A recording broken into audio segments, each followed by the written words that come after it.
പയ്യെത്തുന്ന പനയും തിന്നാവുന്നല്ലേ, നമുക്ക് പയ്യെ പയ്യെ അത് തുടങ്ങാം.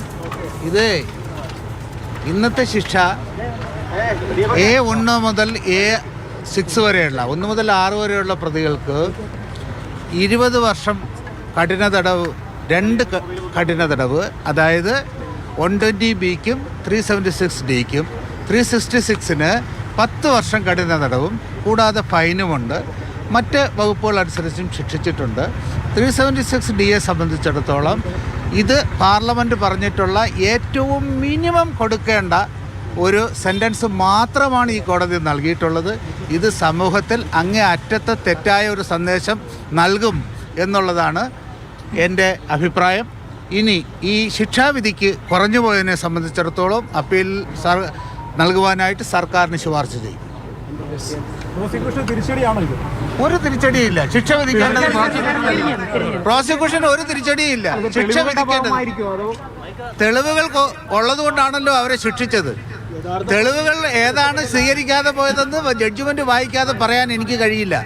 ജഡ്ജ്മെൻറ്റ് വായിച്ചതിന് ശേഷം അതിനകത്ത് മതിയായ നടപടികൾ സ്വീകരിച്ചിരിക്കും. എട്ടാം പ്രതിയെ വിട്ടുപോകാനുള്ള കാരണം ജഡ്ജ്മെൻറ്റ് വായിക്കാതെ പറയാൻ ഞാനൊരു രാഷ്ട്രീയക്കാരനല്ല, ഞാനൊരു അഭിഭാഷകനാണ്. ഏതിലെ ശിക്ഷയിൽ നിരാശനാണ്. കാരണം മാക്സിമം ശിക്ഷ പ്രതികൾക്ക് കൊടുക്കണമെന്ന് ശക്തമായി വാദിച്ചിരുന്നു. കാരണം മനസാക്ഷിയെ ഞെട്ടിച്ച ഒരു സംഭവമാണ്.